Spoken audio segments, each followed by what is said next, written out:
بسم اللہ الرحمن الرحیم۔ السلام علیکم پیارے دوستو، 11ویں شریف کی آمد ہے۔ آج کی اس ویڈیو میں ہم پیران پیر محبوب سبحانی غوث اعظم سیدنا شیخ عبدالقادر جیلانی رحمۃ اللہ علیہ کا ذکر خیر کریں گے۔ آپ کا اسم گرامی عبدالقادر، کنیت ابو محمد اور لقب محی الدین تھا۔ والد گرامی کا نام ابو صالح موسیٰ جنگی دوست اور والدہ ماجدہ کا نام امت الجبار الخیر فاطمہ تھا۔ حضرت قطب ربانی محبوب سبحانی سیدنا ابو محمد محی الدین عبدالقادر جیلانی رحمۃ اللہ علیہ نے خرقہ خلافت حضرت ابو سعید المبارک مخزومی سے پہنا اور ان کا سلسلہ خلافت مشائخ کبار کے واسطوں سے سیدنا علی المرتضیٰ شیر خدا سے جا ملتا ہے۔ آپ کی ولادت باسعادت ملک ایران کے صوبہ تبرستان کے علاقہ گیلان یا جیلان کے نیف نامی قصبہ میں 11 ربیع الثانی 470 ہجری کو سادات کے ایک حسنی حسینی خاندان میں ہوئی۔ اسی وجہ سے آپ گیلانی یا جیلانی کے لقب سے بھی معروف ہوئے۔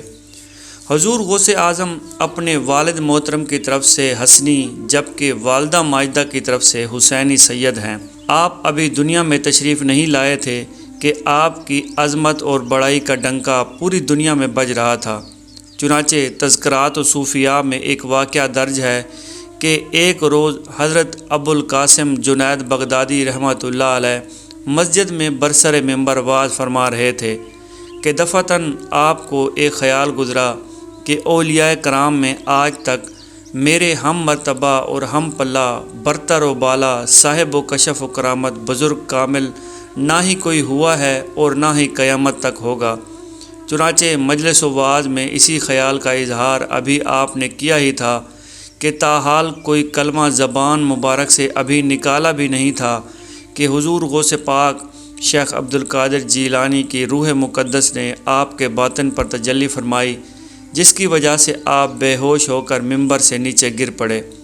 جب ہوش میں آئے تو فوراً فرمانے لگے کہ مجھ سے اعلیٰ و افضل بلند و برتر مراتب و منازل کا حامل ایک فرد حضرت غوث اعظم عبدالقادر جیلانی رحمۃ اللہ علیہ بغداد عراق میں ظہور پذیر ہوں گے، جن کا سورج عبدالآباد و فلک الاخلاق پر جلوہ افروز ہوگا اور کبھی غروب نہ ہوگا۔ تمام مقربین درگاہ الہی سے ان کی شان اور ان کا مرتبہ بلند ہوگا۔ حضور غوث اعظم کی پیدائش سے پہلے کا یہ واقعہ ہے کہ ایک نوجوان دریا کے کنارے وضو کر رہا تھا۔ اسے بہت بھوک لگی ہوئی تھی کہ اچانک اس نے دیکھا کہ دریا میں ایک بہتا ہوا سیب آ رہا ہے۔ نوجوان نے سیب کو پانی سے نکال کر کھا لیا اور با آواز بلند خالق کائنات کا شکریہ ادا کیا۔ سیب کھانے سے اس کو بھوک سے تو نجات مل گئی، لیکن ایک اندیشے نے سر ابھارا کہ یہ سیب آخر کس کی ملکیت تھا۔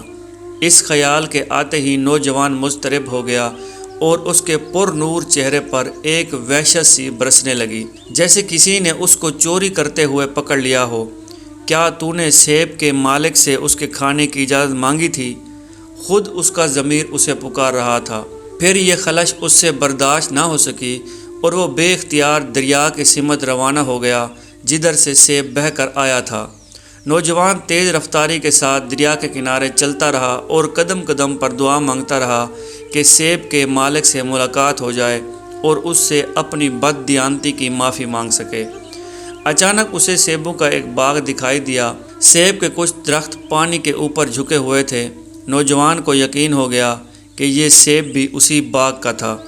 چنانچہ نوجوان نے مزدوروں سے پوچھا کہ اس باغ کا مالک کون ہے؟ میں اس سے ملاقات کرنا چاہتا ہوں۔ کچھ دیر بعد باغ کا مالک نظر آیا اور وہ ایک عمر رسیدہ شخص تھا۔ نوجوان نے اس باغ کے مالک سے کہا کہ میں دریا کے کنارے بیٹھا تھا کہ ایک سیب پانی میں بہتے ہوئے مجھے نظر آیا۔ مجھے اس وقت شدید بھوک لگ رہی تھی، نتیجتاً میں نے سیب کو اٹھا کر کھا لیا، مگر اب میرے ضمیر پر ایک ناقابل برداشت بوجھ محسوس ہو رہا ہے۔ باغ کے مالک نے سر سے پاؤں تک نوجوان کی زہری شخصیت کا جائزہ لیا، پھر انتہائی سنجیدہ لہجے میں کہنے لگا کہ نوجوان، میرا تمہارا حساب برابر کرنے کی 2 شرطیں ہیں۔ پہلی شرط یہ ہے کہ تم مسلسل 1 مہینے تک میرے باغ میں درختوں کو پانی دو گے۔ اور پہلی شرط جب مکمل ہو جائے گی تو میں تمہیں دوسری شرط بتاؤں گا۔ چنانچہ وہ نوجوان مسلسل 1 مہینے تک باغ کے درختوں کو پانی لگاتا رہا۔ جب 1 مہینہ گزر گیا تو وہ مالک کے پاس آیا۔ نوجوان کی پیشانی پسینے سے تھر تھر کانپ رہی تھی، مگر اس کے ساتھ ہی سجدے کا وہ نشان بھی جھلک رہا تھا جو اس بات کی گواہی تھا کہ نوجوان نے اپنے ماہ و سال کس طرح گزارے ہیں۔ بوڑھے کی حیرت بڑھتی جا رہی تھی، مگر اس نے اپنی دلی کیفیات کا اظہار نہیں ہونے دیا۔ نوجوان نے بزرگ سے کہا کہ اب آپ مجھے دوسری شرط بتائیں گے۔ بزرگ کہنے لگا کہ میری دوسری شرط یہ ہے کہ تمہیں میری بیٹی سے شادی کرنا ہوگی۔ ہاں، مگر شادی سے پہلے میں تمہیں اپنی بیٹی کے کچھ عیب بتا دیتا ہوں۔ ایک تو یہ ہے کہ میری بیٹی پیدائشی طور پر بدصورت ہے، جسے گردش تقدیر نے اپہاج اور اندھا بھی کر دیا ہے۔ یہ سن کر وہ نوجوان بولا کہ کیا آپ یہ سمجھتے ہیں کہ میری غلطی اسی وقت معاف ہو سکتی ہے جب میں آپ کی آنکھوں سے مرحوم اور بدصورت اپہاج لڑکی سے شادی کر لوں؟ وہ بزرگ بولے کہ ہاں، یہ ممکن ہے۔ دنیاوی قانون کے اعتبار سے تمہاری یہ شرط بہت کڑی اور غیر مناسب معلوم ہو، اور یہ بھی ہو سکتا ہے کہ تم اسے جبر سمجھو، مگر میں پہلے ہی کہہ چکا ہوں کہ جب تک میری دونوں شرائط پوری نہیں ہو جاتی اس وقت تک میں تمہیں اپنا مجرم ہی سمجھوں گا۔ اس کے بعد نوجوان نے مالک سے اپنی رضامندی کا اظہار کیا۔ ایک باپ کی اس سے بڑی خواہش کیا ہو سکتی ہے کہ اس کی اپہاج، نابینا اور بدصورت بیٹی کو ایک خوبصورت نوجوان شوہر مل جاتا۔ نتیجتاً باغ کے مالک نے شادی میں بہت جلدی کی اور دوسرے دن ہی تمام رسمیں ادا کر دیں۔ جب نوجوان نے پہلی بار اپنی بیوی کو دیکھا تو گھبرا کر پیچھے ہٹ گیا، جیسے کوئی اور لڑکی اس کی خلوت گاہ میں موجود ہو۔ باغ کے مالک نے اپنی بیٹی کا جو حلیہ بیان کیا تھا، حجرہ عروسی میں موجود لڑکی اس سے باکثرت مختلف تھی۔ روشن آنکھیں، دست و پاس عالم اور پر نور چہرہ، لڑکی کے نقش و نگار پر ملکوتی حسن کا گماں ہوتا تھا۔ نوجوان انتہائی حیرانگی کے عالم میں باغ کے مالک اور اپنے سسر کو ڈھونڈتا ہوا اس کے پاس جب پہنچا، آپ نے جو اپنی دوسری شرط میں لڑکی کا جو ظاہری حلیہ بیان کیا تھا، میری بیوی اس کے مطابق نہیں ہے۔ نوجوان نے اپنی حیرت اور پریشانی کا سبب بیان کرتے ہوئے کہا۔ باغ کا بڑا مالک نوجوان کی شدت اضطراب پر مسکرایا اور ایک شفیق باپ کی طرح بولا، اے میرے نیک بخت بچے، وہ تیری ہی بیوی ہے۔ خالق کائنات نے تجھے اس سخت آزمائش میں ثابت قدم رکھا ہے، اور اللہ صبر کرنے والوں کو ایسے ہی انعامات سے نوازتا ہے۔ فرزند، میں نے تم سے کوئی جھوٹ نہیں بولا۔ اپنی بیٹی کے بارے میں نے جو کچھ کہا تھا وہ حرف بحرف سچ ہے۔ میں نے جو کہا تھا کہ میری بیٹی بدصورت ہے، تو اس کا مطلب یہ ہے کہ میری بیٹی آج تک گھر سے باہر نہیں نکلی، اور دنیا کی کوئی چیز اس پر اثر انداز نہیں ہوئی، اور دنیا کا کوئی رنگ اس کے اوپر نہیں چڑھا۔ میں نے یہ کہا تھا کہ میری بیٹی اندھی ہے، تو اس کا مفہوم یہ ہے کہ میں نے اسلامی طرز معاشرت کے مطابق اس کی پرورش کی ہے، اور اب تک کسی نامحرم کے سامنے نہیں آئی، اور آئندہ بھی نامحرم ان کے لیے اس کی آنکھوں سے بے نور ہی رہیں گے۔ اور اپہاج یوں ہے کہ اس کے قدم آج تک کفر و گناہ کے کوچے تک نہیں گئے۔ اب تم یہ بتاؤ کہ کیا میں نے غلط کہا؟ اپنے سسر کی یہ بات سن کر نوجوان حیرت زدہ رہ گیا۔ پھر وہ اپنے کمرے کی طرف چلا گیا، جہاں ایک پاک باز دوشیزہ اپنے شوہر کا انتظار کر رہی تھی۔ پیارے دوستو، باغ کے یہ مالک مشہور صوفی بزرگ حضرت سید عبداللہ سمائی رحمۃ اللہ علیہ تھے۔ ان کا سلسلہ نسب 13ویں پشت میں حضرت سیدنا امام حسین رضی اللہ تعالی عنہ سے مل جاتا ہے۔ حضرت سید عبداللہ سمائی بڑے زاہد اور پرہیزگار انسان تھے۔ ممنوعہ ایام کے علاوہ روزے رکھتے تھے اور ساری رات عبادت الہی میں مصروف رہتے۔ چنانچہ حضرت سیدنا عبداللہ سمائی رحمۃ اللہ علیہ کی ہزاروں کرامات مشہور ہیں۔ حضرت سید عبداللہ سمائی رحمۃ اللہ علیہ کی دختر کا خاندانی نام فاطمہ تھا، کنیت ام الخیر اور لقب امت الجبار تھا۔ یہ اپنے وقت کی بڑی عابدہ اور زاہدہ تھی، اور جس نوجوان سے سیدہ فاطمہ رحمۃ اللہ علیہ کی شادی ہوئی تھی وہ اپنے عہد کے نامور بزرگ حضرت سید عبداللہ موسیٰ جنگی دوست رحمۃ اللہ علیہ تھے، اور انہی عالی مرتبت ماں باپ کی روشن ترین نشانی غوث اعظم شیخ سیدنا عبدالقادر جیلانی رحمۃ اللہ علیہ تھے۔ پیارے دوستو، خدا قادر مطلق ہے اور بے نیاز بھی۔ وہ بت پرستوں میں پیغمبر پیدا کرتا ہے اور پیغمبر کی نسل میں منکر اور نافرمان اولادیں۔ یہ اس کی قدرت کی عجیب مثال ہے، ورنہ عام طور پر جب اللہ تعالیٰ کسی مخصوص بندے کی تخلیق کرتا ہے تو اس کے لیے ایک ایسی زمین بھی ہموار کر دیتا ہے جس میں دنیا کی بہترین فصل پیدا ہو سکے۔ ایک نوجوان جو کہ اپنے عہد شباب میں پرہیزگاری کی اعلیٰ ترین منصب پر فیض تھا، غوث اعظم رحمۃ اللہ علیہ اسی مرد پاک کے فرزند تھے۔ ایسا فرزند کہ جس پر ماں باپ ہی نہیں سارا عالم اسلام ناز کرتا تھا، اور یہ سلسلہ ناز بھی ابھی ختم نہیں ہوا۔ غوث اعظم رحمۃ اللہ علیہ صحیح النسب سید تھے۔ والد محترم کی طرف سے 12ویں پشت میں آپ رحمۃ اللہ علیہ کا سلسلہ حضرت سیدنا امام حسن رضی اللہ تعالی عنہ سے جا ملتا ہے، جبکہ ہم پہلے ہی آپ کو عرض کر چکے ہیں کہ اپنی والدہ کی طرف سے آپ کا سلسلہ نسب 13ویں پشت میں حضرت سیدنا امام حسین رضی اللہ تعالی عنہ سے جا ملتا ہے۔ آپ رحمۃ اللہ علیہ رمضان المبارک کی پہلی تاریخ کو دنیا میں تشریف لائے۔ اسی رات آپ رحمۃ اللہ علیہ کے والد محترم حضرت سید ابو صالح نے حضور اکرم صلی اللہ علیہ وآلہ وسلم کو خواب میں دیکھا۔ سرور کونین صلی اللہ علیہ وآلہ وسلم اپنے صحابہ کرام اور اولیاء عظام کے ساتھ تشریف لاتے ہیں اور فرما رہے ہیں کہ اے ابو صالح، تجھے اللہ نے فرزند صالح عطا کیا ہے اور میرے بیٹے کی مانند ہے، اور اولیاء میں ان کا مرتبہ بہت بلند ہے۔ آپ رحمۃ اللہ علیہ کی پیدائش کی رات ایک عجیب و غریب واقعہ پیش آیا۔ معتبر مورخین نے لکھا کہ اس رات پورے شہر میں جس قدر بھی بچے پیدا ہوئے وہ سب کے سب لڑکے تھے۔ پھر وہ تمام لڑکے جوان ہو کر ولایت کی منزل تک پہنچے۔ آپ رحمۃ اللہ علیہ کی والدہ ماجدہ فرماتی ہیں کہ عبدالقادر رمضان المبارک میں پیدا ہوئے اور انہوں نے پورے مہینے دن کے وقت دودھ نہیں پیا۔ دوسرے سال گہرے بادل ہونے کی وجہ سے رمضان المبارک کا چاند نظر نہیں آیا اور لوگ شک و شعبے میں پڑ گئے کہ آخر قرب و جوار کے چند لوگوں نے حضرت شیخ عبدالقادر جیلانی رحمۃ اللہ علیہ کی والدہ ماجدہ سے دریافت کیا کہ سیدہ رؤیت ہلال کی کوئی خبر ہے؟ تو جواب میں سیدہ نے یہ فرمایا کہ آج میرے عبدالقادر نے خلاف عادت دن کے وقت دودھ نہیں پیا، اس لیے میں سمجھتی ہوں کہ آج پہلا روزہ ہے۔ کچھ دن بعد معتبر شہادتوں نے اس بات کی تصدیق کر دی کہ دوسرے شہروں میں رمضان المبارک کا چاند نظر آ گیا تھا۔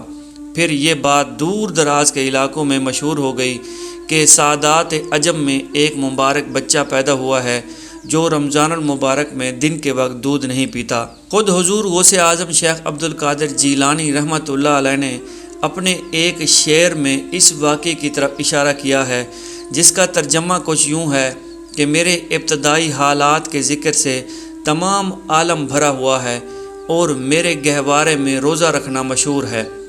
حضور غوث اعظم شیخ عبدالقادر جیلانی نے ابھی ہوش ہی نہیں سنبھالا تھا کہ اچانک آپ کے والد محترم بیمار ہوئے اور دار فانی سے رخصت ہو گئے۔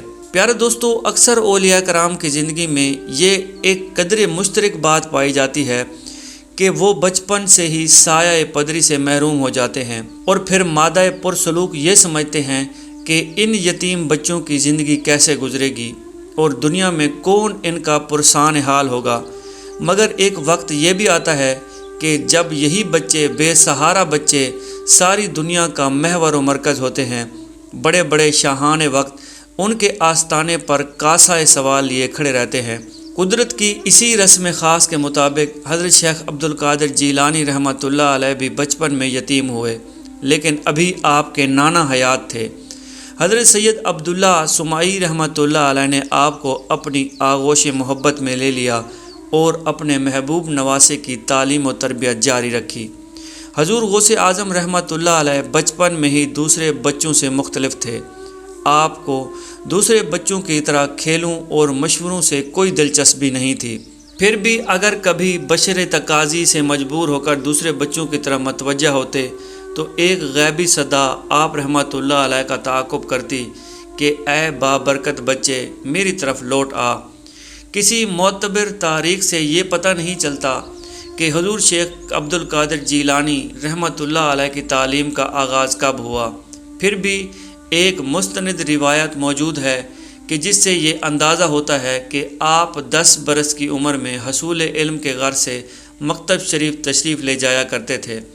اسی روایت کی بنیاد پر ایک واقعہ مشہور ہے کہ ایک بار حضور شیخ عبد القادر جیلانی رحمۃ اللہ علیہ سے پوچھا گیا کہ آپ کو اپنے ولی ہونے کا علم کب ہوا؟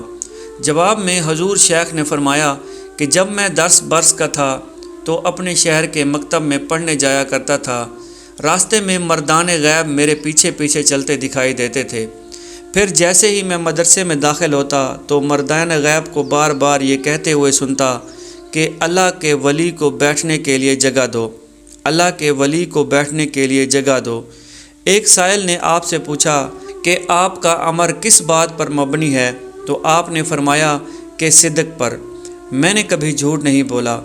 آپ نے فرمایا کہ جب میں بچہ تھا اور اپنے شہر جیلان میں تھا تو یوم عرفہ کو اپنے گھر کی چھت پر چڑھ گیا۔ اس وقت میں نے دیکھا کہ لوگ عرفات کے میدان میں کھڑے ہیں۔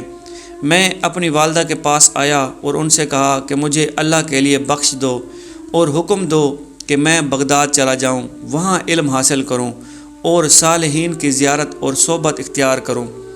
میری والدہ نے مجھ سے اس کا سبب پوچھا تو میں نے اپنا حال سنایا۔ یہ سن کر وہ رو پڑیں اور میرے پاس 80 دینار لائیں جو کہ میرے والد چھوڑ کر فوت ہوئے تھے۔ والدہ نے 40 دینار تو میرے بھائی کے لیے رکھے اور 40 دینار میری گودڑی میں بغل کے نیچے سی دیے اور مجھے جانے کی اجازت دی۔ مجھ سے اس بات کا عہد لیا کہ ہر حال میں سچ بولنا۔ رخصت کرنے کے لیے باہر تک آئیں اور کہنے لگیں کہ اے فرزند، اب تم جاؤ، میں اللہ تعالیٰ کے لیے تم سے علیحدہ ہوتی ہوں اور اب یہ چہرہ قیامت کے دن ہی دیکھوں گی۔ تب میں چھوٹے سے قافلے کے ساتھ جو بغداد کو جانے والا تھا روانہ ہوا۔ جب ہم ہمدان سے نکلے تو جنگل میں ہم پر 60 ڈاکوں کا حملہ ہوا۔ انہوں نے قافلے والوں کو پکڑ لیا اور ان سے لوٹ مار شروع کر دی۔ کیونکہ میں چھوٹا سا بچہ تھا اس لیے کوئی شخص میرے پاس نہ آیا۔ جب انہوں نے سارے قافلے کو لوٹ لیا تو اس کے بعد ایک ڈاکو میرے پاس آیا اور مجھ سے کہنے لگا کہ تمہارے پاس کیا ہے؟ میں نے کہا کہ میرے پاس دینار ہیں۔ اس نے میری تمام تلاشی لی اور اس کے بعد اسے کچھ نہ ملا۔ وہ اپنے سردار کے پاس گیا اور اسے جا کر کہنے لگا کہ ایک چھوٹا سا بچہ ہے جو کہتا ہے کہ میرے پاس دینار ہیں، لیکن ہم نے اس کی تلاشی لی، اس کے پاس سے کچھ نہیں ملا۔ وہ ڈاکو اس وقت ٹیلے پر بیٹھے قافلوں کا لوٹا ہوا مال تقسیم کر رہا تھا۔ ڈاکوؤں کے سردار نے مجھ سے کہا کہ تمہارے پاس دینار کہاں ہیں؟ میں نے کہا کہ میری گدڑی میں میری بغل کے نیچے سلے ہوئے ہیں۔ تب اس نے میری گدڑی کو پھاڑنے کا حکم دیا، اس میں سے 40 دینار مل گئے۔ وہ مجھ سے کہنے لگا کہ تمہیں کس چیز نے مجبور کیا کہ تم اس کا اقرار کرو؟ میں نے کہا کہ میری ماں نے گھر سے نکلتے ہوئے مجھ سے یہ عہد لیا تھا کہ بیٹا ہمیشہ سچ بولنا، اس لیے میں اس عہد کی خلاف ورزی نہیں کر سکتا۔ یہ سن کر وہ سردار رونے لگا اور کہنے لگا کہ تم اپنی ماں کی عہد کی خیانت نہیں کر رہے، اور مجھے اتنے سال ہو گئے ہیں کہ میں رب کے عہد میں خیانت کر رہا ہوں۔ اس نے وہیں میرے ہاتھ پر توبہ کر لی۔ اس کے ساتھ اس کے ساتھیوں نے کہا کہ تم ڈاکہ زنی اور لوٹ مار میں ہمارے سردار تھے، اب توبہ میں بھی ہمارے سردار ہو۔ اور ان سب نے بھی میرے ہاتھ پر توبہ کی اور قافلے والوں کا سارا لوٹا ہوا مال ان کو واپس کر دیا۔ پیارے دوستو، یہ غوث اعظم شیخ عبد القادر جیلانی رحمۃ اللہ علیہ کی پہلی کرامت تھی جس نے ایک رہزن کی زندگی کا نقشہ ہی بدل دیا۔ حضور غوث پاک رحمۃ اللہ علیہ فطرتاً نہایت رقیق القلب اور فیاض انسان تھے۔ آپ رحمۃ اللہ علیہ سے لوگوں کی تکالیف دیکھی نہیں جاتی تھیں۔ نتیجتاً بغداد پہنچتے پہنچتے آپ کی تمام اشرفیاں ضرورت مندوں پر خرچ ہو گئیں اور خود فاقہ کشی کے عالم میں مبتلا ہو گئے۔ ایک موقع پر انہوں نے فرمایا کہ جب میں پہلے پہل بغداد میں داخل ہوا تو وہاں 3 دن تک مجھے کھانے کے لیے کوئی چیز نہ ملی۔ آخر میں تنگ آ کر ایوان کسریٰ کی طرف نکل گیا۔ یہ وہی ایوان کسریٰ تھے جس کے 14 کنگرے حضور صلی اللہ علیہ وآلہ وسلم کی ولادت کے وقت گر گئے تھے۔ وہاں پہنچ کر اندازہ ہوا کہ مجھ سے پہلے ہی بہت زیادہ لوگ یہاں پہ موجود ہیں۔ میں نے دیکھا کہ ایوان کسریٰ میں تقریباً 70 اولیاء اپنے شکم کی آگ بجھانے کے لیے جائز اور حلال چیزیں تلاش کر رہے تھے۔ اس لیے میں نے سوچا کہ انہی بزرگوں کے راستے میں رکاوٹ ڈالنا مروت کے خلاف ہے۔ مجبوراً میں بغداد کی طرف واپس لوٹ آیا۔ بغداد پہنچ کر مجھے ایک شخص ملا، اس کو میں پہچانتا نہیں تھا، اور یہ ہمارے اہل میں سے اس نے مجھے سونے کا ایک ٹکڑا دیا اور اس نے کہا کہ یہ تمہاری والدہ نے دے کر تمہارے لیے مجھے بھیجا ہے۔ اس میں سے کچھ تو میں نے اپنے لیے رکھ لیا اور باقی لے کر جلدی جلدی ایوان کسریٰ کے کھنڈر کی طرف گیا اور تمام سونا 70 اولیاء میں تقسیم کر دیا۔ انہوں نے مجھ سے کہا کہ یہ کیا ہے؟ تو میں نے کہا کہ میری ماں نے یہ بھیجا ہے۔ پھر میں بغداد کی طرف لوٹا اور جو سونا میں نے اپنے لیے رکھا تھا اس میں سے کھانا خریدا اور فقراء کو میں نے آواز دی تو وہ سب آئے اور ہم سب نے مل کر کھانا کھایا۔ رات کو میرے پاس اس سونے میں سے کچھ بھی نہیں بچا تھا۔ اسی طرح شیخ ابو محمد عبداللہ کا بیان ہے کہ شیخ عبد القادر جیلانی رحمۃ اللہ علیہ نے فرمایا کہ ایک دن میں کسی ویران مقام پر بیٹھا اپنا سبق یاد کر رہا تھا۔ کئی دن کی فاقہ کشی کے سبب بار بار میری آنکھیں دھندلی ہو جاتی تھیں اور سر چکرانے لگتا تھا۔ ناگہاں ایک صدائے غیبی سنائی دی کہ اے عبد القادر، کب تک بھوکا رہے گا؟ جا کسی سے قرض لے لے تاکہ تجھے علم حاصل کرنے میں دشواری پیش نہ آئے۔ میں نے کہا کہ میں اپنے وطن سے بہت دور ہوں، یہاں میرا کوئی شناسہ نہیں ہے، پھر مجھے کون قرض دے گا؟ آواز آئی کہ جس نے تجھے اس ویرانے میں پکارا ہے وہی تیرا قرض کی ادائیگی کا ذمہ دار ہے۔ دوسری بار صدائے غیبی سن کر ایک نان بھائی کے پاس میں پہنچا اور اسے کہا کہ بھائی مجھے روزانہ 1.5 روٹی قرض دے دیا کرو، اس شرط پر کہ میں کبھی کہیں سے کچھ رقم مل گئی تو میں تمہارا سارا قرض لوٹا دوں گا، اور اگر اس دوران میں مر جاؤں تو مجھے معاف کر دینا۔ میری بات سن کر نان بھائی رونے لگا اور کہنے لگا کہ آپ جتنا چاہیں میری دکان سے لے جایا کریں۔ پھر میں نان بھائی کی دکان سے روزانہ 1.5 روٹی لے آتا۔ آخر مجھے اسی طرح قرض کی روٹی کھاتے ہوئے مدت گزر گئی تو ایک دن بڑی شدت سے یہ خیال آیا کہ اے عبد القادر، تو کب سے قرض لیے جا رہا ہے اور کب اس کی ادائیگی کرے گا؟ اسی خیال سے مجھے بڑی شرم آئی اور میں اسی روز سے نان بھائی کی دکان پر نہیں گیا۔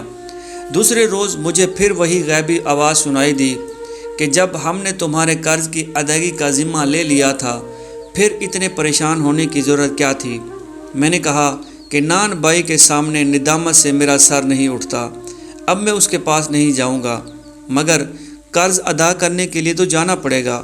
پھر وہی آواز نے مجھے مخاطب کیا، قرض کہاں سے ادا ہوگا؟ میں نے حیران ہو کر کہا، زمین و آسمان میں سارے خزانے اللہ کے ہیں اور وہی تمہارا قرض بھی ادا کرے گا۔ تم فلاں مقام پر چلے جاؤ، وہاں تمہیں جو کچھ ملے اسے نان بھائی کا سارا قرض ادا کر دینا۔ آخر میں حیرت میں ڈوبا ہوا اس مقام پر پہنچا جس کی صدائے غیبی نے اشارہ کیا تھا۔ قدرت نے ایک بار پھر میری دستگیری فرمائی۔ وہاں زمین پر سونے کا ایک چمکتا ہوا ٹکڑا اس طرح پڑا ہوا تھا جیسے وہ میرا انتظار کر رہا ہو۔ میں نے اس ٹکڑے کو اٹھایا اور پھر نان بھائی کے حوالے کر دیا۔ نان بھائی نے محبت سے مسکراتے ہوئے پوچھا کہ میاں اتنی جلدی کی کیا ضرورت تھی؟ حضور شیخ عبد القادر جیلانی رحمۃ اللہ علیہ فرماتے ہیں کہ میں اپنی طالب علمی کے زمانے میں اساتذہ سے سبق لے کر جنگل کی طرف نکل جایا کرتا تھا، پھر بیابانوں میں دن ہو یا رات، آندھی ہو یا موسلا دار بارش، گرمی ہو یا سردی، اپنا مطالعہ جاری رکھتا تھا۔ اس وقت میں اپنے سر پر ایک چھوٹا سا امامہ باندھتا تھا اور معمولی کپڑے کا جبہ پہنتا تھا۔ کئی دن فاقے سے گزر جاتے، پھر دریائے دجلہ کے کنارے اگنے والی ترکاریاں کھا کر شکم کی آگ سرد کرتا تھا۔ کبھی کبھی یہ ترکاریاں بھی ہاتھ نہیں آتی تھی کیونکہ بھوک کے مارے ہوئے دوسرے کئی فقراء ادھر کا رخ کر لیا کرتے تھے۔ ایسے موقع پر مجھے شرم آتی کہ میں درویشوں کی حق تلفی کروں، مجبوراً وہاں سے چلا جاتا اور اپنا مطالعہ جاری رکھتا۔ نیند آتی تو خالی پیٹ ہی کنکریوں سے بھری ہوئی زمین پر سو جاتا۔ حضور غوث اعظم شیخ عبد القادر جیلانی اپنے اسی زمانے طالب علمی کے بارے میں فرماتے ہیں کہ میں زمانے کی جن سختیوں سے دوچار ہوا انہیں برداشت کرتے کرتے پہاڑ بھی پھٹ جاتا۔ یہ تو اس ذات بے نیاز کا کام ہے کہ میں باعافیت کارزاروں سے گزر گیا۔ پیارے دوستو، شیخ عارف حروی رحمۃ اللہ علیہ سے روایت ہے، آپ فرماتے ہیں کہ میں نے حضرت شیخ محی الدین عبد القادر جیلانی رحمۃ اللہ علیہ کی 40 سال تک خدمت کی۔ میں نے دیکھا کہ آپ ہمیشہ عشاء کے وضو سے نماز فجر ادا فرماتے، اور جب آپ بے وضو ہوتے تو اسی وقت وضو کر لیتے۔ آپ طویل قیام کرتے اور اس میں قرآن شریف کی تلاوت کرتے، یہاں تک کہ رات کا دوسرا حصہ بھی گزر جاتا۔ پھر مراقبہ اور مشاہدہ میں طلوع فجر کے قریب تک متوجہ ہو کر بیٹھے رہتے، پھر دعا مانگتے، عاجزی اور انکساری میں لگے رہتے، اور آپ کو ایسا نور ڈھانپ لیتا کہ آپ اس میں نظر سے غائب ہو جاتے تھے، اور میں ان کے پاس یہ آواز سنتا، السلام علیکم، اور آپ اس کا جواب دیتے تھے، اور یہاں تک کہ اس کے بعد فجر کی نماز کے لیے چلے جاتے۔ شیخ ابی بکر حریمی سے روایت ہے، آپ فرماتے ہیں کہ میں نے شیخ محی الدین عبد القادر جیلانی رحمۃ اللہ علیہ سے سنا کہ آپ رحمۃ اللہ علیہ نے فرمایا کہ میں عراق کے جنگلوں میں 25 سال تک تنہا پھرتا رہا، نہ میں مخلوق خدا کو پہچانتا تھا اور نہ ہی وہ مجھے پہچانتی تھی۔ میرے پاس رجال الغیب اور جن آیا کرتے تھے، اور میں ان کو اللہ کی وحدانیت پڑھایا کرتا تھا۔ دنیا اور اس کی خوبصورتی میرے پاس عجیب شکلوں میں آتی، لیکن مجھ کو میرا پروردگار اس کی طرف توجہ کرنے سے بچاتا۔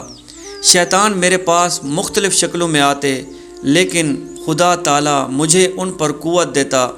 میرا نفس میرے سامنے کبھی ایسی صورت میں ظاہر ہوتا اور میرے سامنے عاجزی کرتا، جو آپ کی مرضی ہو وہی کروں گا، اور کبھی مجھ پر غلبہ کی کوشش کرتا، مگر خدا تعالیٰ مجھ پر اسے فتح دیتا۔ میں شروع حال میں مجاہدہ نفس کا کوئی طریقہ اختیار کرتا تو اس کو لازم کر لیتا اور اس کو گلے سے لگا لیتا، پھر اس کو جذب کر لیتا۔ اسی طرح میں مدتوں مدین کے ویرانوں میں رہا اور اپنے نفس کو مجاہدات کی تاریخ پر لگائے رکھا۔ آپ رحمۃ اللہ علیہ فرماتے ہیں کہ میں کرخ کے میدانوں میں برسوں رہا، اس میں سبز بوٹیوں کے سوا میری اور کوئی غذا نہ تھی، اور مجھے کوئی پہچانتا نہ تھا، مگر یہ کہ لوگ مجھے بہرا، بے وقوف اور دیوانہ سمجھتے تھے۔ میں کانٹوں پر ننگے پاؤں پھرتا تھا۔ نفس مجھ پر اپنے ارادہ میں کبھی غالب نہیں ہوا، اور کبھی دنیا کی زینت نے مجھ کو عجب میں ڈالا۔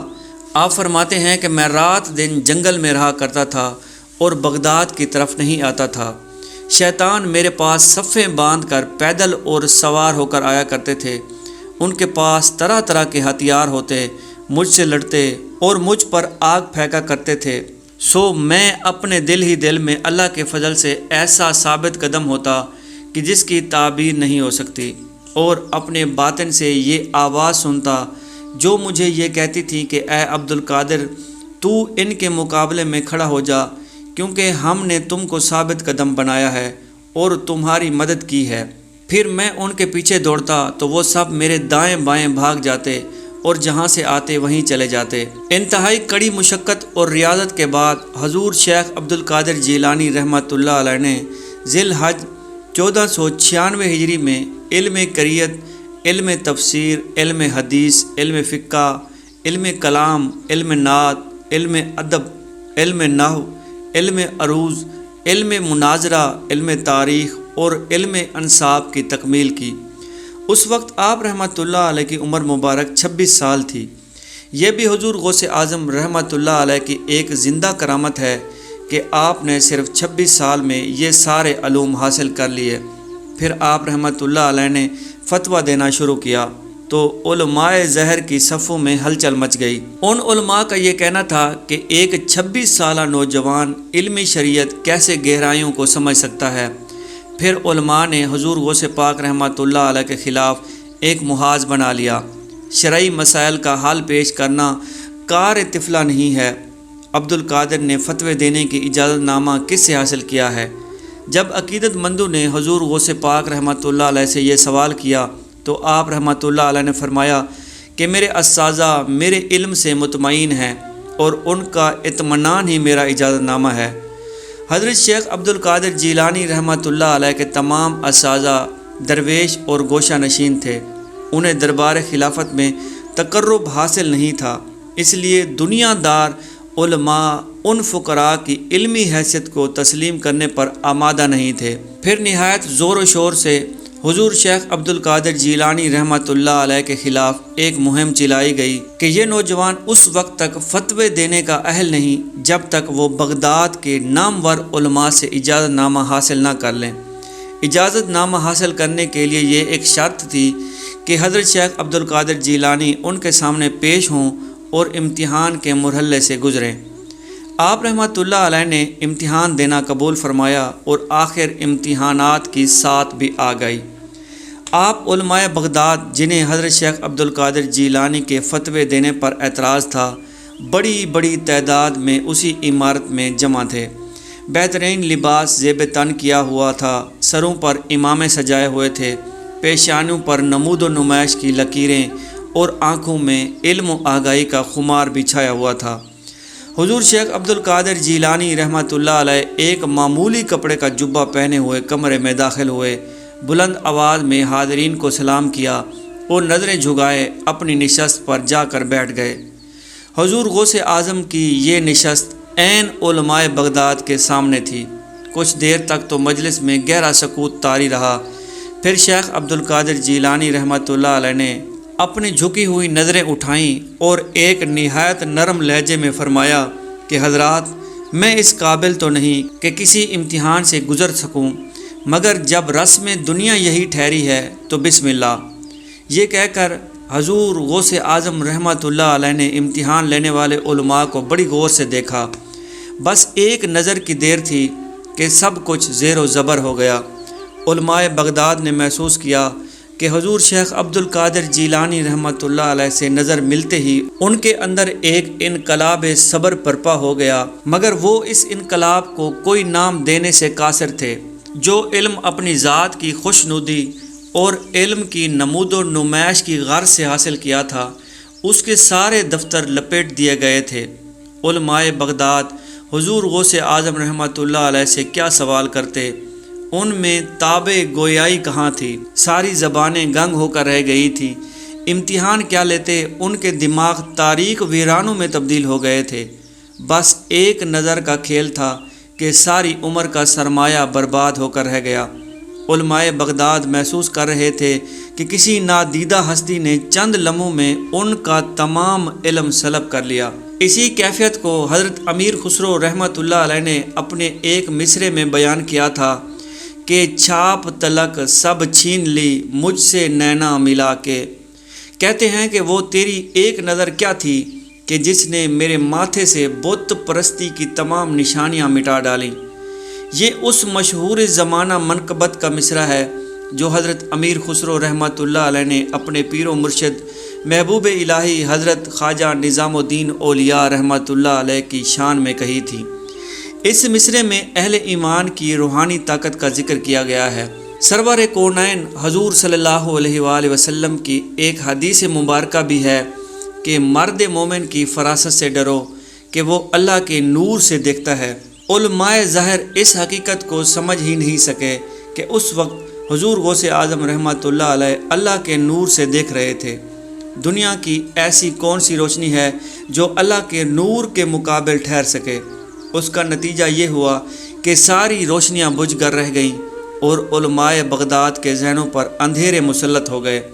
علماء ظاہر کو خاموش پا کر حضور شیخ عبد القادر جیلانی رحمۃ اللہ علیہ نے دوبارہ ان سے مخاطب ہو کے فرمایا کہ حضرات، کوئی سوال کیوں نہیں کرتے؟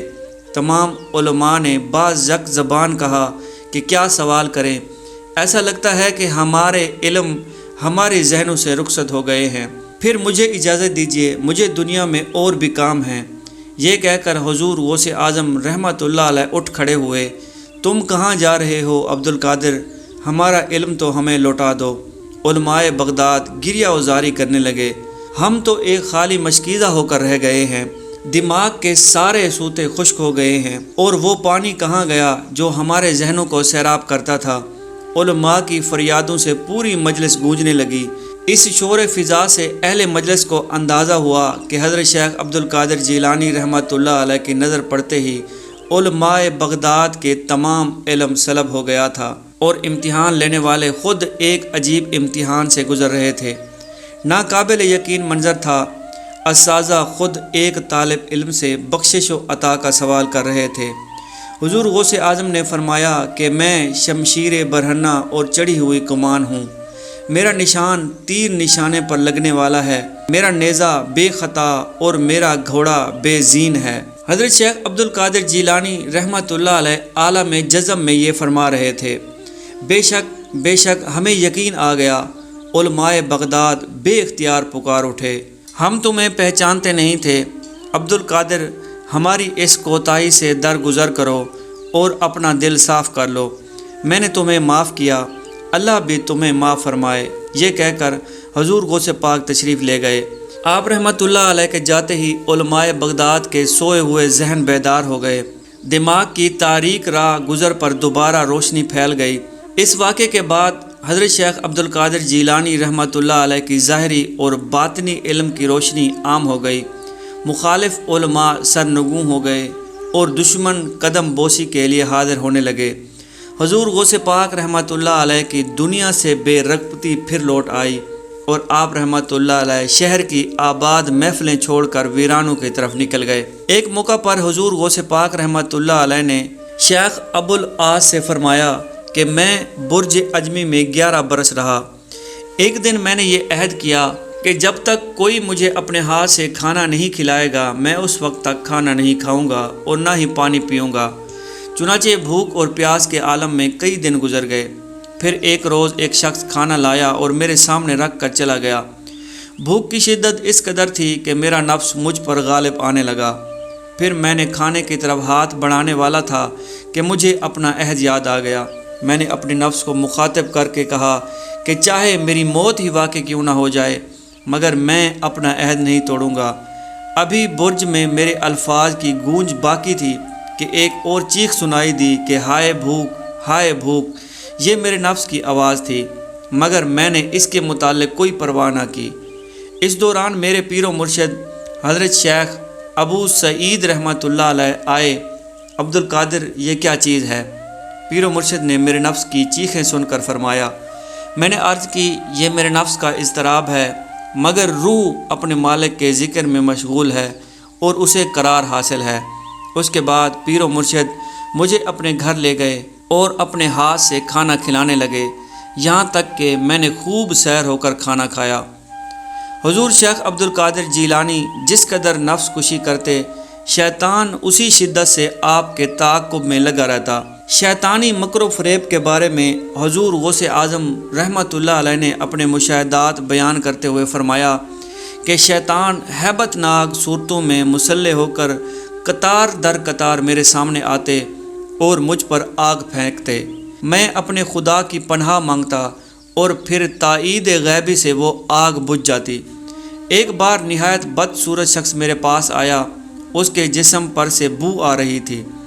میں نے اسے بندہ خدا سمجھ کر اپنی ناپسندیدگی کا اظہار نہیں کیا ورنہ اس کا وجود میرے لیے ناقابل برداشت تھا۔ عبد القادر معرفت کے شہنشاہ ہوتے ہوئے تم اس ویرانے میں کہاں بھٹک رہے ہو؟ اس قریع المنظر شخص نے مجھے مخاطب کرتے ہوئے کہا، تم مجھے کیسے پہچانتے ہو؟ مجھے حیرت تھی کہ اس ویرانے میں یہ شناسہ کہاں سے آ گیا۔ مجھ سے زیادہ تمہیں کون پہچانے گا؟ وہ بد صورت شخص بڑے مکروہ انداز میں ہنسا اور کہا کہ میں ابلیس ہوں اور میں تمہیں مبارکباد دینے آیا ہوں۔ اب میں اس کے نئے جال کو سمجھ گیا تھا، وہ مجھے مکر و فریب کے نئے جال میں پھنسانے آیا تھا۔ میں نے کہا کہ کیسی مبارکباد، مجھے اور میرے گروہ کو تم نے اپنی پرہیزگاری سے عاجز کر دیا ہے، اس لیے میں اپنی شکست تسلیم کرتا ہوں اور کچھ دن میں تمہاری خدمت میں حاضر رہنا چاہتا ہوں۔ میں نے کہا کہ یہاں سے دور ہو جاؤ بد نصیب، مجھے تمہاری پرہیزگاری نہیں خدا کی قدرت نے عاجز کیا ہے۔ میرا اتنا کہنا تھا کہ ایک غیبی ہاتھ نے اس کے سر پر ایک کاری ضرب لگائی اور وہ زمین میں دھس گیا۔ پھر وہی شیطان میرے پاس آیا اور آگ کے شعلوں سے میرے ساتھ جنگ کرنے لگا۔ اس کے حملے بہت خطرناک تھے۔ میں نے گھبرا کر اپنے رب کو پکارا۔ اتنے میں اسی ویرانے میں ایک شہ سوار نمودار ہوا۔ اس نے تلوار میری طرف بڑھائی، جسے دیکھتے ہی شیطان بھاگ گیا۔ تیسری بار وہی شیطان مجھے پھر نظر آیا، مگر اس وقت وہ مجھ سے دور بیٹھا گریہ و زاری میں مشغول تھا اور اپنے سر میں خاک ڈال رہا تھا۔ مجھے کہنے لگا کہ اے عبد القادر، اب میں تجھ سے بالکل مایوس ہو چکا ہوں۔ میں نے فوراً کہا کہ اے ملعون، یہاں سے چلا جا، میں تجھ سے ہمیشہ ڈرتا رہتا ہوں۔ پھر اس نے میرے گرد بہت سے جال بچھا دیے۔ میں نے کہا کہ یہ کیا ہے؟ اس نے کہا کہ یہ وسوسوں اور اندیشوں کے جال ہیں جن کے ذریعے میں تجھ جیسے لوگوں کا شکار کرتا ہوں۔ پیارے دوستو، حضور غوث اعظم رحمۃ اللہ علیہ کے حوالے سے شیطان کے مکر و فریب کا ایک اور اہم واقعہ اسلامی تصوف کی دنیا میں بہت مشہور ہے۔ اس واقعے کو تمام معتبر تذکرہ نگاروں نے اپنی پوری تفصیل کے ساتھ بیان کیا ہے، البتہ بیان کرنے کا طریقہ کچھ الگ الگ ہو سکتا ہے۔ پیارے دوستو، حضور غوث اعظم کے صاحبزادے حضرت شیخ ضیاء الدین رحمۃ اللہ علیہ کی روایت ہے کہ ایک مجلس میں والد محترم نے مجھ سے یہ فرمایا کہ ایک بار دوران سیاحت ایک ایسے جنگل کی طرف میں نکل گیا جہاں آب و دانے کا نام و نشان بھی نہیں تھا۔ مجھے کئی دن تک پانی کا ایک قطرہ بھی میسر نہ آیا۔ پیاس کی شدت اس قدر بڑھی کہ میں نیم یاہ ہو کر رہ گیا۔ پھر میں نے بے چارگی کے عالم میں آسمان کی طرف دیکھا، یکا یک بادل کا ایک ٹکڑا اٹھا اور میرے سر پر آ کر برسنے لگا۔ میں نے اپنی پیاس بجھائی اور اپنے پالنے والے کا شکر ادا کیا۔ پھر اسی رات ذکر الہی میں میں مشغول تھا کہ اچانک میری چاروں طرف تیز روشنی پھیل گئی۔ میں گھبرا کر دیکھنے لگا کہ زمین سے لے کر آسمان تک نور ہی نور تھا۔ مجھے یقین آ گیا کہ میری ریاضت قبول ہو گئی ہے، کیونکہ میں نے آج تک ایسی نورانی فضا پہلے کبھی نہیں دیکھی تھی۔ ابھی میں دل ہی دل میں اللہ کا شکر ادا کر رہا تھا کہ اس نور سے ایک پرجلال آواز پیدا ہوئی، عبد القادر، ہم تیری عبادت سے بہت خوش ہوئے۔ تمام عمر جسے تلاش کیا تھا، آج وہی ذات مجھ سے ہم کلام تھی۔ میں جواب میں کچھ عرض کرنا چاہتا تھا، مگر جذبات کی شدت میں مجھ سے قوت گویائی چھین لی کہ نوید ہو تجھے کہ تو نے ہماری رضا حاصل کر لی ہے۔ نور سے دوبارہ وہی پرجلال آواز ابھری۔ اس بار میں نے کچھ عرض کرنا چاہا مگر زبان میرا ساتھ نہ دے سکی۔ عبد القادر، میں تیرا پروردگار ہوں۔ تیسری بار وہی صدا سنائی دی، میں نے تیری عبادت سے خوش ہو کر تجھ پر حرام چیزیں بھی حلال کر دی ہیں۔ اس طرز کلام نے مجھ پر دہشت طاری کر دی اور میں سمجھ گیا کہ یہ کیسی روشنی ہے اور اس کے پس سے پردہ کون ہے۔ لا حول ولا قوت الا باللہ العلی العظیم میں نے با آواز بلند پڑھنا شروع کر دیا۔ پھر میری آواز کی گونج ختم ہوتے ہی ساری روشنی زائل ہو گئی اور ہر طرف اندھیرا پھیل گیا۔ اب میرے سامنے ایک کری اور منظر شخص کھڑا تھا۔ مجھے دیکھ کر مسکرایا اور بڑے عجیب لہجے میں بولا، افسوس، میرا یہ وار بھی خالی گیا۔ میں نے اپنی اس تدبیر سے سینکڑوں اولیاء کو گمراہ کیا ہے، مگر عبد القادر، تو نے اپنے علم کی وجہ سے اپنے آپ کو بچا لیا، ورنہ آج راندہ درگاہ ہو جاتا۔ میں نے دوبارہ لا حول ولا قوت الا باللہ پڑھا اور ابلیس سے مخاطب ہو کر کہا کہ دور ہو جا مردود، تو ایک لمحے کے لیے بھی فریب اور مکر سے باز نہیں آتا، چلتے چلتے بھی وار کر رہا ہے۔ میں اپنے علم کی وجہ سے نہیں بلکہ میں خدا کے فضل و کرم کے سبب تیرے فتنے سے محفوظ رہا ہوں۔ ابلیس کچھ دیر تک میرے سامنے کھڑا رہا، اپنا سر پیٹتا رہا اور پھر یہ کہہ کر چل گیا، افسوس، ہزارہ افسوس کہ آج تیرا نام میرے ماننے والوں کی فہرست سے خارج ہو گیا۔ بعض مورخین نے اس واقعے کو اس طرح بھی بیان کیا ہے کہ اچانک نور سے ایک آواز بلند ہوئی کہ اے عبد القادر، تو نے ہمیں راضی کر لیا، ہم بطور انعام تجھ پر باقی زندگی کی عبادت کو معاف کرتے ہیں۔ جب حضور غوث پاک رحمۃ اللہ علیہ یہ واقعہ بیان فرما چکے تو آپ کے صاحبزادے حضرت شیخ ضیاء الدین رحمۃ اللہ علیہ نے عرض کیا کہ آپ کو یہ کس طرح معلوم ہوا کہ وہ شیطان ہے جو نور کے پردے میں آپ سے ہم کلام ہے؟ حضور شیخ اعظم عبد القادر جیلانی رحمۃ اللہ علیہ نے فرمایا کہ صرف اس کے اس قول کہ حرام چیزیں بھی حلال کر دی گئی ہیں، کیونکہ اللہ تعالیٰ کبھی کسی کو حرام کاموں اور فحش باتوں کا حکم نہیں دیتا۔ دوسری روایت کے مطابق آپ رحمۃ اللہ علیہ نے اپنے صاحبزادے کے سوال کا جواب دیتے ہوئے فرمایا کہ جب اللہ تعالیٰ نے اپنے بڑے سے بڑے رسول پر عبادت معاف نہیں کی تو پھر عبد القادر کی کیا حیثیت ہے؟ بس اسی بات سے میں نے پہچانا کہ وہ شیطان کے سوا کوئی اور نہیں ہو سکتا۔ اسی طرح شیخ فتح عبد الفضل جیلی رحمۃ اللہ علیہ کہتے ہیں کہ میں شیخ عبد القادر جیلانی رحمۃ اللہ علیہ کے ساتھ مدرسہ نظامیہ میں تھا۔ ان کے پاس فقہا اور فقراء بھی جمع تھے۔ آپ قضاء و قدر پر ان سے گفتگو فرما رہے تھے۔ اتنے میں ایک بہت بڑا سانپ چھت پر سے ان کی گود میں اترا اور ان کو دیکھ کر سب حاضرین بھاگ گئے۔ وہ سانپ آپ کے کپڑوں میں داخل ہوا اور آپ کے جسم پر سے گزرتا ہوا آپ کی گردن کے گرد لپٹ گیا۔ اب اس سانپ کے ہونے کے باوجود آپ نے اپنا کلام جاری رکھا اور اپنے جلسے سے نہیں اٹھے۔ پھر وہ سانپ زمین پر اتر گیا اور آپ کے سامنے دم پر کھڑا ہو گیا۔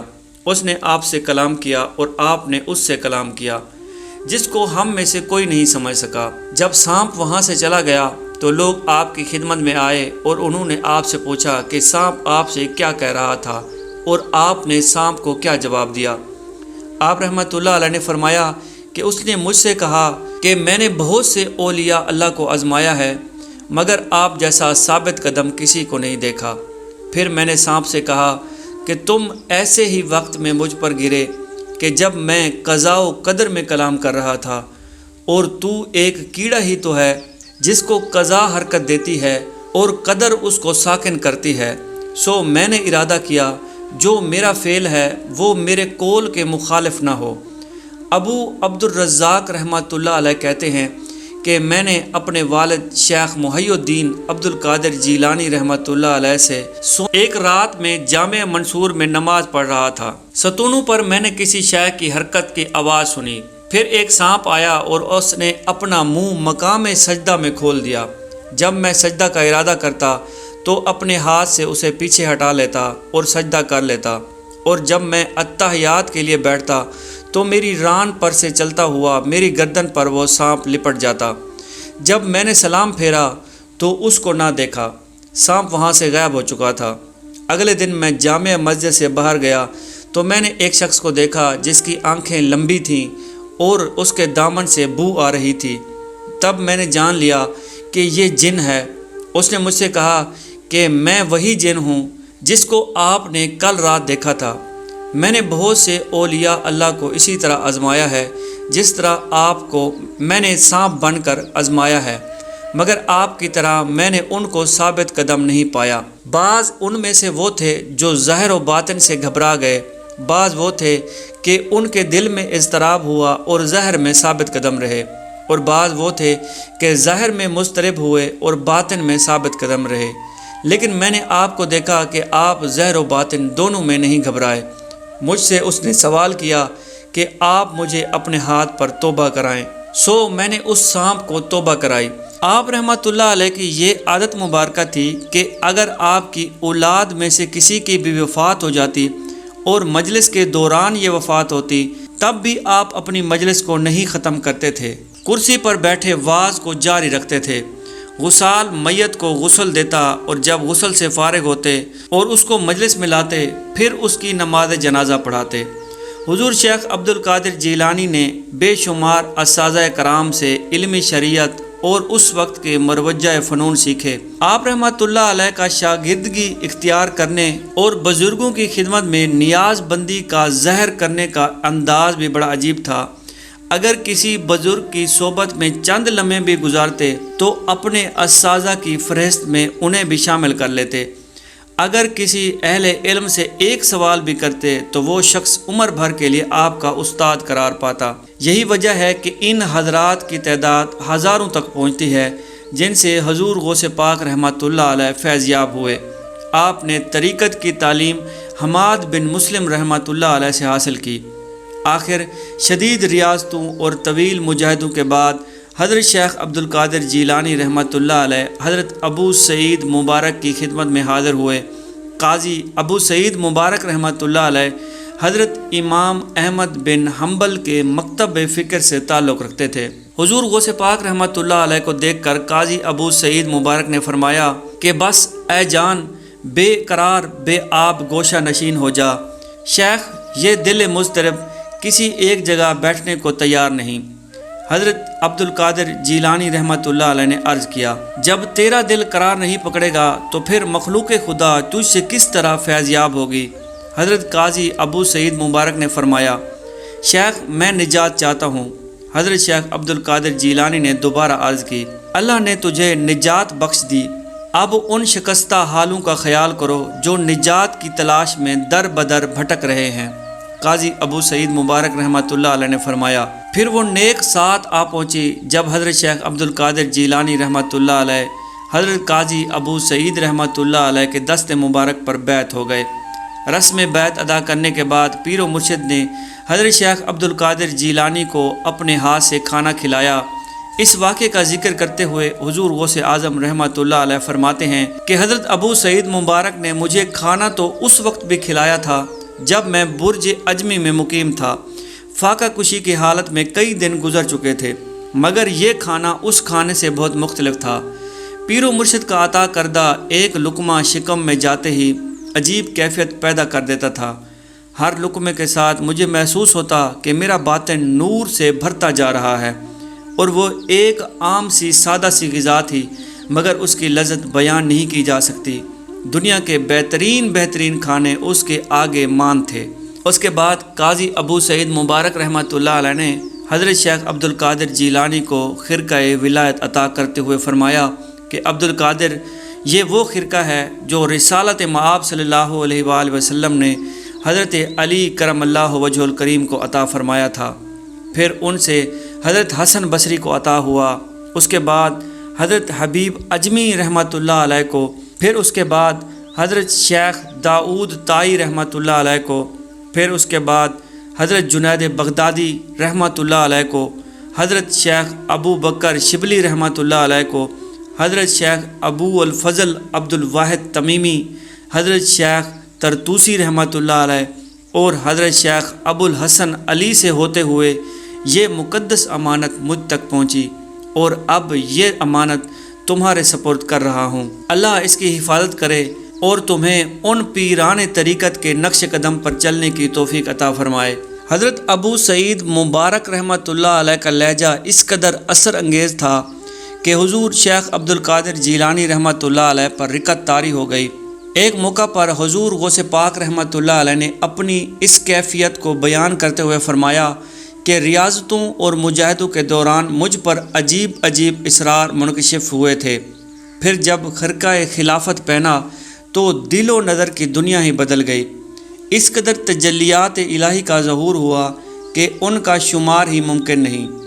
حضرت قاضی ابو سعید مبارک رحمۃ اللہ علیہ کے حلقہ ارادت میں شامل ہونے کے بعد بھی حضور غوث پاک رحمۃ اللہ علیہ کا دل اسی دنیا سے اچاٹ رہتا تھا۔ آپ رحمۃ اللہ علیہ چاہتے تھے کہ ایک بار پھر انہیں بیابانوں اور جنگلوں کی طرف نکل جائیں جہاں سکوت اور ویرانے کے سوا کچھ نہ ہو، کوئی آپ کو نہ دیکھے اور نہ ہی آپ کسی کو دیکھیں۔ حضور شیخ عبد القادر جیلانی رحمۃ اللہ علیہ کی دنیا سے بیزاری، خلوت نشینی اور دشت نوردی اس لیے نہیں تھی کہ آپ روانیت کے قائل تھے، بلکہ اللہ نے حضور غوث پاک کو عقل سلیم عطا فرمائی تھی۔ آپ رحمۃ اللہ علیہ اسلام کی روح سے واقف تھے اور اس دنیا کو دارالعمل سمجھتے تھے۔ دراصل اس گوشہ نشینی کی وجہ سے بغداد کے وہ سیاسی اور معاشرتی حالات تھے جنہوں نے حضرت شیخ عبد القادر جیلانی رحمۃ اللہ علیہ کے قلب حساس کو بہت زیادہ متاثر کیا تھا۔ شاید ایک بار پھر شیخ عبد القادر جیلانی رحمۃ اللہ علیہ کسی بیابان جگہ کا رخ کرتے، مگر اسی دوران ایک ایسا واقعہ پیش آیا جس نے آپ رحمۃ اللہ علیہ کے بڑھتے ہوئے قدموں کو روک لیا اور گوشہ نشینی میں خواہش کو یکسر بدل ڈالا۔ ایک رات حضور غوث پاک رحمۃ اللہ علیہ نے رسالت مآب سرور کونین صلی اللہ علیہ وآلہ وسلم کو خواب میں دیکھا۔ سرور کونین صلی اللہ علیہ وآلہ وسلم نے آپ کو مخاطب کرتے ہوئے فرمایا کہ فرزند تم بات کیوں نہیں کرتے، مطلب تم واز کیوں نہیں کرتے؟ تو حضور شیخ عبد القادر جیلانی رحمۃ اللہ علیہ نے عرض کیا کہ آقا میں اجمی ہوں، فصحائے عرب کے سامنے کس طرح اپنی زبان کھول سکتا ہوں؟ حضور اکرم صلی اللہ علیہ وآلہ وسلم نے فرمایا کہ اچھا اپنا منہ کھولو۔ حضور شیخ عبد القادر جیلانی نے آقا کے حکم پر عمل کیا۔ سرور کائنات صلی اللہ علیہ وآلہ وسلم نے 7 بار یہ آیت پڑھ کر آپ کے حلق پر دم فرمائی، جس کا ترجمہ کچھ یوں ہے کہ بلا اپنے پروردگار کے راستے کی طرف حکمت اور اچھی نصیحت کے ساتھ۔ دوسری روایت کچھ اس طرح بھی ملتی ہے کہ حضور شیخ عبد القادر جیلانی رحمۃ اللہ علیہ نے عجمی ہونے کے سبب اپنی معذوری کا اظہار کیا تو سرکار دو عالم صلی اللہ علیہ وآلہ وسلم نے 7 بار اپنا لعاب دہن آپ رحمۃ اللہ علیہ کے منہ میں ڈالا اور پھر فرمایا، جاؤ عبد القادر، اب مخلوق خدا کو نصیحت کرو۔ سلسلہ خواب جب ختم ہوا تو حضرت شیخ عبد القادر جیلانی رحمۃ اللہ علیہ نے محسوس کیا کہ دشت نورددی اور گوشہ نشینی کا جذبہ اس کے دل سے رخصت ہو چکا تھا۔ پھر اہل بغداد نے فرزند سادات کو انسانی ہجوم میں خطاب کرتے ہوئے دیکھا۔ آپ فرماتے تھے کہ میری تلوار مشہور ہے، میری کمان کھچی ہوئی ہے، میرا تیر سینہ شگاف ہے، میرا نیزہ نشانہ باز ہے، میں محفوظ ہوں، میں محلوظ ہوں۔ روزہ دارو آؤ، شب بیدارو آؤ، پہاڑوں کی عبادت گزارو آؤ، اور خانقان نشینو آؤ، خدا کے کام کے لیے میرے پاس آؤ۔ میں اسی کے عمل سے تمہیں بلاتا ہوں، میرے فیض کا دریا بے کنار ہے۔ عزت رب کی قسم، اچھے برے سب میرے سامنے ہیں، میری نگاہیں لوح محفوظ پر ہیں۔ میں دریائے علم و مشاہدہ الہی کا تراک ہوں، میں خدا تعالیٰ کی حجت ہوں، میں نائب وارث رسول اللہ صلی اللہ علیہ وآلہ وسلم ہوں۔ میری مجلس میں فرشتے اور مردان غیب اس لیے آتے ہیں کہ مسجد سے بارگاہ اقدس کے آداب سیکھیں۔ حضرت شیخ عبد القادر جیلانی رحمۃ اللہ علیہ نے جس وقت یہ تقریر فرمائی تو آپ کے صاحبزادے سید عبد الرزاق ممبر کے قریب بیٹھے ہوئے تھے۔ انہوں نے سر اٹھا کر آسمان کی طرف دیکھا اور بے ہوش ہو گئے۔ سید عبد الرزاق کے لباس میں آگ لگی ہوئی تھی۔ حضور شیخ عبد القادر جیلانی رحمۃ اللہ علیہ ممبر سے نیچے تشریف لائے اور اپنے ہاتھوں سے فرزند کے کپڑوں کو لگی ہوئی آگ کو بجھائی۔ اہل مجلس پر وجد طاری تھا، انہیں خبر ہی نہیں ہو سکی کہ سید عبد الرزاق کے لباس میں کب آگ لگی اور حضور شیخ نے کب اس آگ کو بجھایا۔ پھر جب مجلس اپنے اختتام کو پہنچی تو حضرت شیخ عبد القادر جیلانی رحمۃ اللہ علیہ نے سید عبد الرزاق سے پوچھا، فرزند اس وقت تمہاری کیا کیفیت تھی؟ سید عبد الرزاق نے عرض کیا کہ جب میں نے آسمان کی طرف نظر اٹھا کر دیکھا تو مجھے مردان غیب ساکت و مدہوش کھڑے اس طرح نظر آئے کہ سارا آسمان ان سے بھرا ہوا تھا اور سب کے جسموں میں آگ لگی ہوئی تھی۔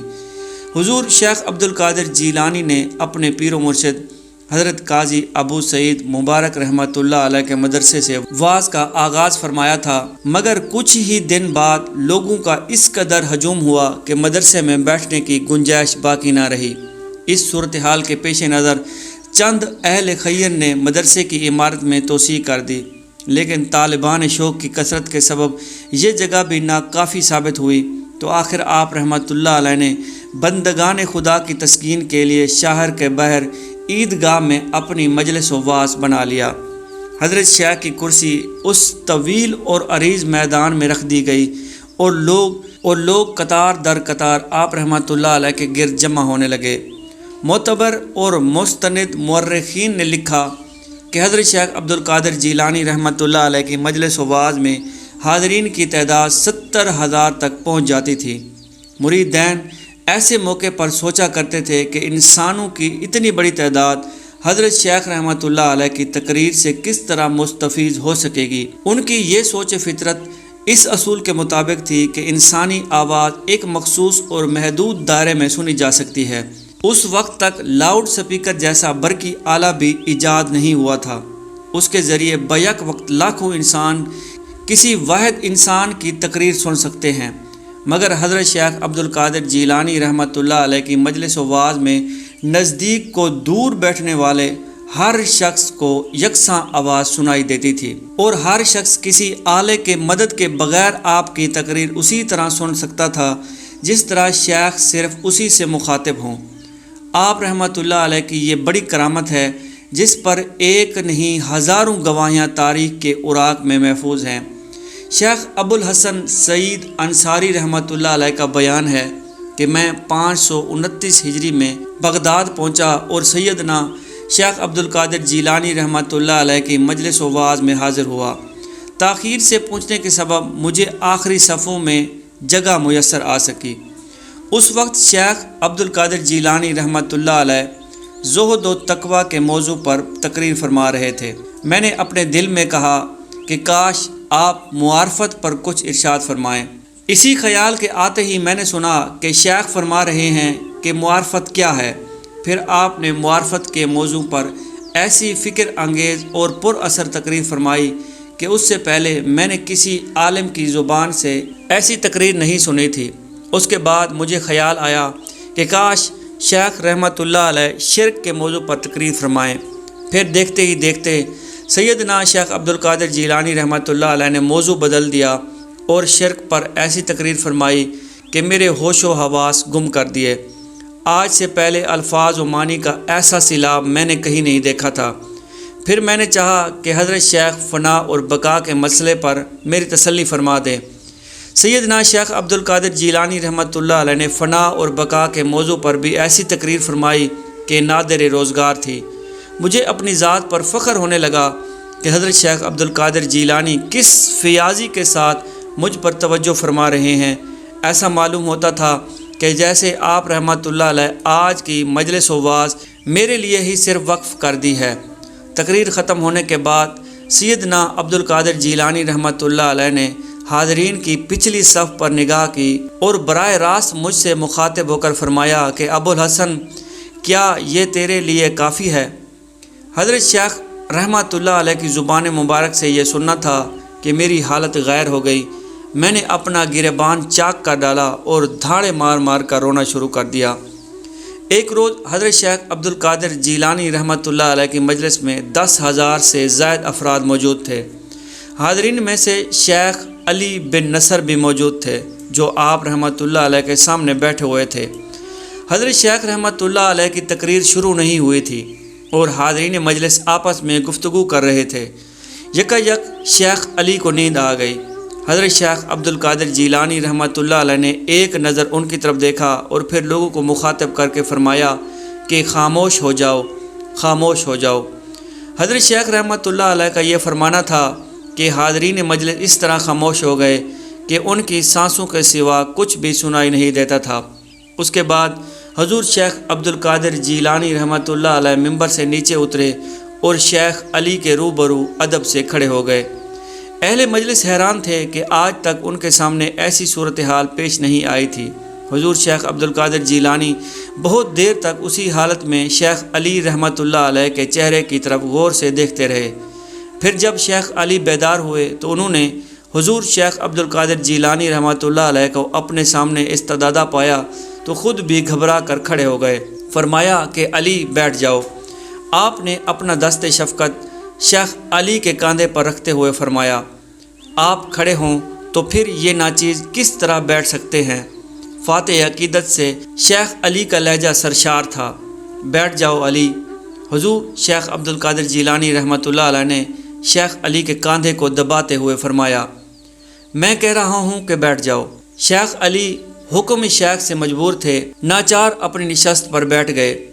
کیا سرور کونین حضور صلی اللہ علیہ وآلہ وسلم ابھی آپ کی خوابگاہ میں تشریف لائے تھے؟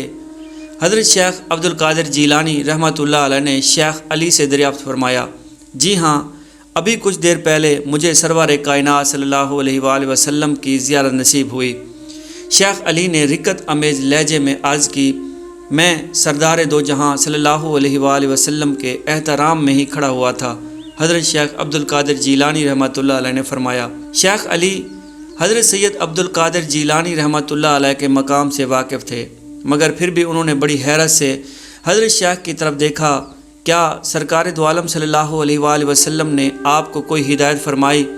حضرت شیخ عبدالقادر جیلانی رحمۃ اللہ علیہ نے شیخ علی سے دریافت کیا، جی ہاں، برگاہ رسالت مآب صلی اللہ علیہ وآلہ وسلم نے میرے لیے یہ حکم کیا کہ آپ کی خدمت میں میں حاضر رہوں۔ پیارے دوستو، جس مجلس روحانی پر گنبد خضرا کی شعائیں منعکس ہوں، اس مجلس کی برکتوں کا اندازہ کون کر سکتا ہے؟ جب حضور شیخ عبدالقادر جیلانی رحمۃ اللہ علیہ نے قدمی ھذا علی رکباتی کلن ولی اللہ، یعنی میرا یہ قدم تمام اولیاء اللہ کی گردنوں پر ہے فرمایا تھا تو اس وقت آپ کے دل پر تجلیات الہی ہو رہی تھی، اور جناب رسول مکرم صلی اللہ علیہ وآلہ وسلم کی طرف سے آپ کو ایک خلعت بھیجا گیا تھا۔ یہ خلعت ملائکہ مقربین نے لا کر اولیاء کرام کے مجمع میں آپ کو پہنایا۔ اس وقت ملائکہ اور رجال غیب آپ کی مجلس کے ارد گرد صف بصف ہوا میں اس طرح کھڑے ہوئے تھے کہ آسمان کے کنارے نہیں نظر آتے تھے۔ اس وقت روئے زمین پر کوئی ولی اللہ ایسا نہیں تھا جس نے اپنی گردن آپ کے لیے نہ جھکائی ہو۔ حضور شیخ عبد القادر جیلانی رحمۃ اللہ علیہ کا لقب محی الدین تھا، یعنی دین کو زندہ کرنے والا۔ ایک مجلس خاص میں کسی شخص نے دریافت کیا کہ آپ کا لقب محی الدین کس طرح ہوا؟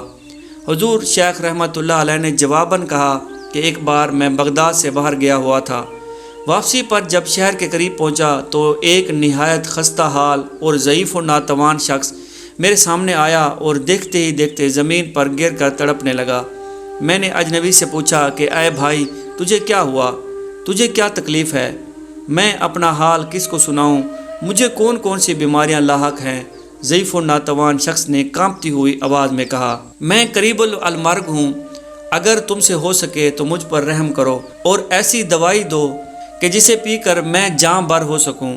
میں نے چند قرآنی آیات پڑھ کر اس شخص پر دم کیا۔ ابھی چند ہی لمحے گزرے تھے کہ وہ کسی سہارے کے بغیر اٹھ کر کھڑا ہو گیا اور اس کے جسم میں لگی آگ کافور ہو گئی اور وہ چہرہ کسی پھول کی مانند تر و تازہ ہو گیا۔ میں نے کہا کہ خدا کا شکر ہے تمہاری صحت تمہیں دوبارہ مل گئی۔ میں نے اپنے دینی بھائی کی صحت یابی کے لیے خوشی کا اظہار کرتے ہوئے کہا، عبد القادر، تم نے مجھے پہچانا؟ اجنبی شخص نے میرا نام لے کر مجھے مخاطب کیا، ذاتی طور پر میں تم سے واقف نہیں ہوں۔ میں نے اپنی لا علمی کا ظاہر کیا، تم مجھ سے خوب واقف ہو۔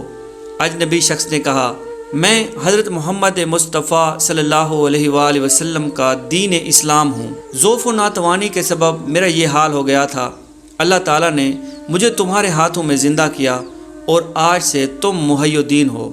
ایک مجلس میں جس میں شیخ محمد اور شیخ احمد رحمۃ اللہ علیہ بھی موجود تھے، اس وقت شیخ مکارم نے فرمایا کہ خدا کو حاضر ناظر جان کر میں کہتا ہوں کہ جس روز حضور غوث پاک رحمۃ اللہ علیہ نے فرمایا کہ میرا یہ قدم ہر ولی کی گردن پر ہے، اس وقت روئے زمین کے تمام اولیاء نے مشاہدہ کیا کہ قطبیت کا جھنڈا حضور غوث پاک رحمۃ اللہ علیہ شیخ عبد القادر جیلانی رحمۃ اللہ علیہ کے سامنے نصب کیا گیا تھا، اور غوثیت کا تاج جو کہ شریعت اور طریقت کے نقش و نگار سے آراستہ تھا، آپ رحمۃ اللہ علیہ کے سر مبارک پر سجا ہے۔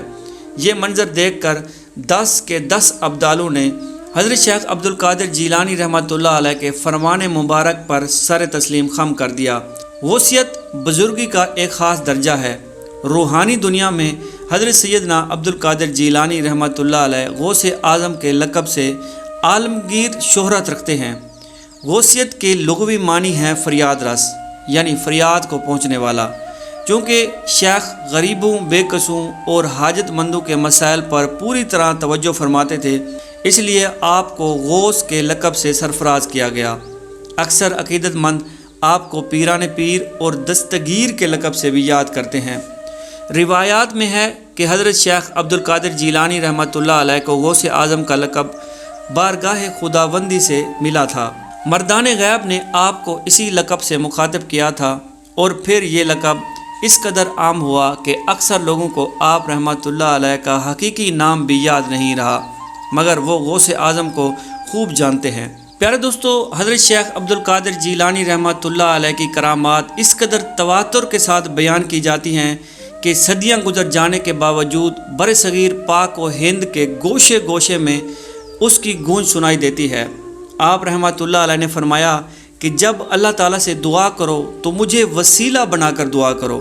پیارے دوستو، حضور غوث پاک شیخ عبد القادر جیلانی رحمۃ اللہ علیہ کی ذات با برکات کا تذکرہ کرتے کرتے اگر میری پوری زندگی ختم ہو جائے تو پھر بھی حضور غوث پاک کا تذکرہ مکمل نہیں ہوگا۔ آخر میں دعا ہے کہ اللہ کریم حضور غوث پاک رحمۃ اللہ علیہ کے وسیلے سے ہماری دنیاوی اور اخروی مشکلات کو آسان فرمائے، اور اللہ پاک سے دعا ہے کہ ہماری آج کی یہ ویڈیو، ہمارا آج کا یہ بیان آپ لوگوں کا سننا اپنی بارگاہ اقدس میں قبول فرمائے اور حضور غوث پاک رحمۃ اللہ علیہ کے صدقے ہماری مغفرت فرمائے اور آپ کی سیرت پر عمل کرنے کی توفیق عطا فرمائے۔ آمین یا رب العالمین۔